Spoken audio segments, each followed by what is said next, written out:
अस्सलामुअलैकुम dear students. आज का जो टॉपिक है हमारा वो है प्रोटॉन के बारे में। इससे पहले मैंने आपको डिस्कवरी ऑफ इलेक्ट्रॉन प्रोटॉन वो भी एक्सप्लेन कर दिया। उसके बाद हमने इन डिटेल में पढ़ी प्रॉपर्टीज ऑफ कैथोड रेज या जिन्हें हम इलेक्ट्रॉन्स कहते हैं। तो बच्चों, आज का जो टॉपिक है हमारा उसमें थोड़ा मैं आपको ब्रीफ इंट्रोडक्शन दे दूंगा कि प्रोटॉन्स कैसे डिस्कवर हुए थे, कौन कौन से साइंटिस्ट थे, मेजर रोल किन साइंटिस्ट का था प्रोटॉन्स को डिस्कवर करने में। क्योंकि इस एंट्री टेस्ट में जो मेजर टॉपिक है हमारा from the fundamental particles of an atom, electron proton neutron में से प्रोटॉन को ज़्यादा वैल्यू दे रहे हैं, क्योंकि वहाँ पे जो टॉपिक में भी सिलेबस में भी प्रोटॉन ही लिखा हुआ है। मैं चाहूँगा कि जितनी भी इंफॉर्मेशन है रिलेटेड टू प्रोटॉन वो आप सब बच्चों के साथ शेयर कर दूँ यहाँ। तो स्टार्ट करते हैं आज का टॉपिक। ठीक है बाबा, ये थोड़ा ब्रीफ इंट्रोडक्शन है जो मैंने आपको लास्ट लेक्चर में बताया था, उसी को यहाँ पे मैं रिपीट कर रहा हूँ। तो देखो, डिस्कवरी ऑफ केनाल रेस या प्रोटॉन्स। देखो, पहले ये केनाल रेस थे। केनाल रेस ये वही रेस है जिनको गोल्डस्टीन ने के बारे में हमें बताया था, अपने एग्जिस्टेंस के बारे में बताया था। ठीक है, पॉजिटिव रेज हैं, कैथोड की तरफ से अपोज की तरफ मूव कर रहे हैं। शुरू करते हैं आज का lecture. First evidence about the positively charge particles was given by the Goldstein in 1886। तो याद करें, गोल्डस्टीन ने 1886 में सबसे पहले ये बताया था कि कुछ ऐसे पॉजिटिव रेज हैं जो कैथोड रेज के अपोज में मूव करते हैं डिस्चार्ज ट्यूब एक्सपेरिमेंट। फिर आगे चल के हमें अर्नेस्ट रदरफोर्ड ने कहा कि इनका नाम भी प्रोटॉन उसी ने रखा था। 1919 में प्रोटॉन्स कवर किए थे किसने? अर्नेस्ट रदरफोर्ड ने। और इस तरीके से वो भी मैंने आपको लास्ट लेक्चर में बताया था, इसने अल्फा रेज की बम्बारमेंट कराई थी नाइट्रोजन गैस के बाबा। तो गोल्डस्टीन ने William crooks discharge tube experiment के जरिए पॉजिटिव रेज, जिन्हें हम केनाल रेज कहते हैं, उनको डिस्कवर किया था। तो आगे चल के क्या बन गए? प्रोटॉन्स। तो हु डिस्कवर द प्रोटॉन्स? आप कहोगे अर्नेस्ट रदरफोर्ड। अगर आपसे पूछें who discover the canal raise या पॉजिटिव रेज इन 1886 से पहले, तो आप कहोगे गोल्डस्टीन। गोल्डस्टीन। अब देखें यहाँ पर, a German scientist used Goldstein by using perforated cathode having the holes in the groove। अच्छा, यहाँ पे क्या हुआ कि ये जो कैथोड रेज थे ना, उनके अपोज में आ रहे थे ये positive raise. Positive raise cathode में जो होल्स थे जिन्हें हम केनाल्स कहते हैं, तो केनाल में से पास हो रहे, तो केनाल लफ्ज की मीनिंग क्या होती है? होल। तो इसीलिए हम प्रोटॉन्स का दूसरा नाम जो रखते हैं वो केनाल रेज है, वो कैथोड रेज नहीं। अच्छा, इलेक्ट्रॉन्स को हम क्यों कहते हैं कैथोड रेज? क्योंकि कैथोड से निकल रहे थे, जबकि जो केनाल रेज हैं वो अपना केनाल्स में से पास हो रहे थे, जो होल्स थे इन द कैथोड, जबकि एनोड में से ये नहीं निकल रहे थे। तो Goldstein used electrode with the thin holes और canals in the discharge tube at a very low pressure. ये वही बात मैंने आपको बताई थी कि gases are good conductor at a very low pressure, the discharge tube experiment. When high speed cathode rays electrons struck with the molecules of gas present in the discharge tube। अच्छा, ये कहाँ से आए? पॉजिटिव रेज कहाँ से निकले? From cathode, anode या gas fill in the tube? तो आप कहोगे gas to fill in the tube. जैसे फास्ट मूविंग इलेक्ट्रॉन्स आए, वो टकराए with the gas molecules present inside the tube, तो वो गैस आयोनाइज हो गई। ठीक है बाबा। जब वो गैस आयोनाइज हो गई तो they knock out the positive ions. अच्छा, पॉजिटिव आयंस किस तरफ जाएंगे? उस इलेक्ट्रोड की तरफ जाएंगे जिसके ऊपर नेगेटिव चार्ज हो। तो कैथोड के ऊपर कौन सी चार्ज है? नेगेटिव। तो इसीलिए पॉजिटिव आयंस जो थे एनोड की तरफ से जो आ रहे थे, वो किस तरफ चले गए? कैथोड की तरफ। क्यों? यहाँ से हमें पता चला कि उनके ऊपर पॉजिटिव चार्ज है। पॉजिटिव हमेशा नेगेटिव की तरफ जाता है। And passed out from the holes, hole से पास हुए, तो इसीलिए इसका नाम भी केनाल रेज रखा। इसके पीछे कोई बड़ी हिस्ट्री नहीं है कि why protons are also called canal rays, कि वो केनाल्स में से पास आउट हो गए थे, इसी का नाम भी केनाल रेज रखा था, जबकि एनोड रेज नहीं रखा। मैं आपको रिपीट कर रहा हूँ।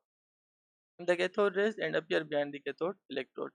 ये वही एक्सपेरिमेंट है। थोड़ा अगर मैं आपको दिखाऊं बच्चों, ये वाला तो ना, ये कैथोड में परफोरेटेड है। परफोरेटेड कैथोड कैथोड होने से क्या हुआ मेरे बच्चों, कि इनमें जो है वो यहाँ से पास आउट हो गए। तो ये प्रोटॉन्स कहाँ से आ रहे हैं? फ्रॉम दी केनाल्स, तो इसीलिए इसका नाम हमने क्या रखा? Canal raise. ठीक है, तो ये फर्स्ट स्लाइड हो गई।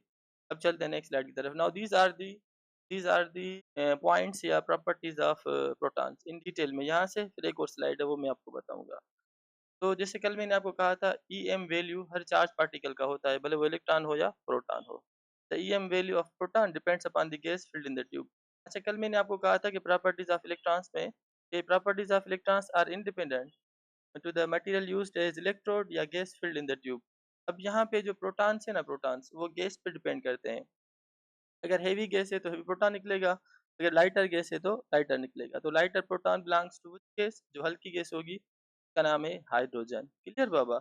तो नेचर या EM value, EM value of proton depends upon the gas filled in the tube. ठीक है बाबा? The highest the EM value belongs to the hydrogen.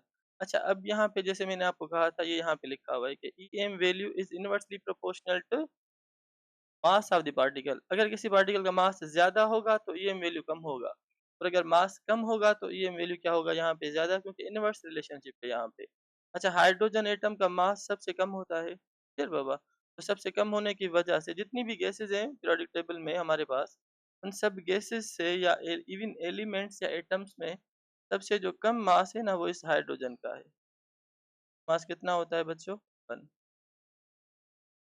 1 atomic number और 1 उसका ये मास है। तो सबसे हल्की गैस कौन-सी है? हाइड्रोजन गैस, या हल्का एलिमेंट भी हाइड्रोजन ही है। तो जो लाइटेस्ट एलिमेंट होगा उसका हाईएस्ट वैल्यू क्या होगा?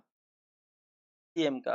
क्योंकि देखो ना डिनोमिनेटर में, तो डिनोमिनेटर में जो वैल्यू ज़्यादा होगा तो आंसर क्या आएगा? कम, और जो कम होगा उसका आंसर क्या आएगा? ज़्यादा। तो ऐसे याद करें, ये एनबी पॉइंट मैंने यहाँ पे एनबी लिखा हुआ है कि अब कोई भी पार्टिकल उठाओ, सपोज़ इलेक्ट्रॉन, प्रोटॉन आ जाए या अल्फ़ा रेज़ आ जाए। ये अल्फ़ा का मास होता है 4, प्रोटॉन का मास होता है 1 और इलेक्ट्रॉन का मास होता है 0.00055 एएमयू। तो यहाँ पे मास किसका ज़्यादा है? अल्फ़ा रेज़ का। तो अल्फ़ा रेज़ का मास ज़्यादा होने से इसका ईएम वैल्यू क्या होगा? बहुत कम, सबसे कम। तो ईएम वैल्यू कम किसका होगा? इलेक्ट्रॉन, प्रोटॉन या अल्फ़ा? आपको हो गया अल्फ़ा रेज़। अच्छा, अगर मैं कहूँ ईएम वैल्यू किसका ज़्यादा है? इलेक्ट्रॉन, प्रोटॉन या अल्फ़ा? तो आप क्या कहोगे मेरे बच्चों? इसका मास सबसे कम होगा। सबसे जो कम मास है ना, वो किसका है? हाइड्रोजन का, और वो मास क्या होता है मेरे बच्चों? 0 अपना इलेक्ट्रॉन का। तो याद करें, ईएम वैल्यू इलेक्ट्रॉन का सबसे ज़्यादा होता है as compare to alpha, alpha का ज़्यादा होता है as compare to electron and proton. Sir neutron का होगा ईएम वैल्यू? नहीं होगा, क्योंकि न्यूट्रॉन के ऊपर कोई चार्ज नहीं है। तो 1 proton is equal 36 times more heavier in mass as compare to electron. या आप बैलेंस ले लो, एक बैलेंस की तरफ आप रखो 1 प्रोटॉन, तो दूसरी तरफ हमें कितने इलेक्ट्रॉन्स रखने होंगे? 1836, और एक प्रोटॉन इतने इलेक्ट्रॉन्स के मास के बराबर है। तो EM value of proton is always smaller. वही बात जो मैंने आपको कही कि ईएम वैल्यू प्रोटॉन का हमेशा कम होगा इलेक्ट्रॉन से। क्यों? इलेक्ट्रॉन का मास कम है इसीलिए ज़्यादा है, प्रोटॉन का मास ज़्यादा है इसीलिए इसका ईएम वैल्यू कम होगा। Because due to greater mass of proton than electron.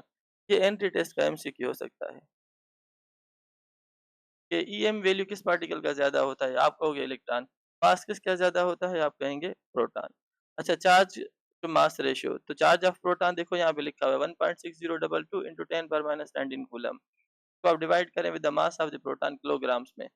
तो ये है e value of electron, this is m value of electron. तो इस वैल्यू को इस वैल्यू से आप डिवाइड करेंगे तो जो आपको जवाब मिल जाएगा, that will be 9.58 into 10 power 7 coulomb per kilogram. अगर हम प्रोटॉन्स के का 1 किलोग्राम ले लें, 1 किलोग्राम लें आप प्रोटॉन्स का, तो उसकी चार्ज कितनी होगी? 9.58 इंटू 10 पावर 7 कूलम्स। तो इतनी चार्ज कैरी करेगा 1 केजी ऑफ प्रोटॉन। बात को रिपीट कर रहा हूँ, सुने। जिस पार्टिकल का मास ज़्यादा होगा उसका ईएम वैल्यू कम होगा, और जिसका मास कम होगा उसका ईएम वैल्यू ज़्यादा होगा। अब चलते हैं, जो मेन बहुत इंपॉर्टेंट पॉइंट्स हैं किसकी? प्रोटॉन्स की, उनको हम यहाँ पे एक्सप्लेन करेंगे। तो मेरे बच्चों, these are the properties of canal rays, जिन्हें हम प्रोटॉन्स कहते हैं। They are deflected by the both magnetic and electric field. क्यों? क्योंकि इनके ऊपर चार्ज है इसीलिए डिफ्लेक्ट हो रहे हैं। तो चार्ज पार्टिकल्स जो होते हैं ना, हमेशा वो डिफ्लेक्ट ही, they deflect towards negative side means carry positive sides। लाजमन है कि opposite charges attract to each other.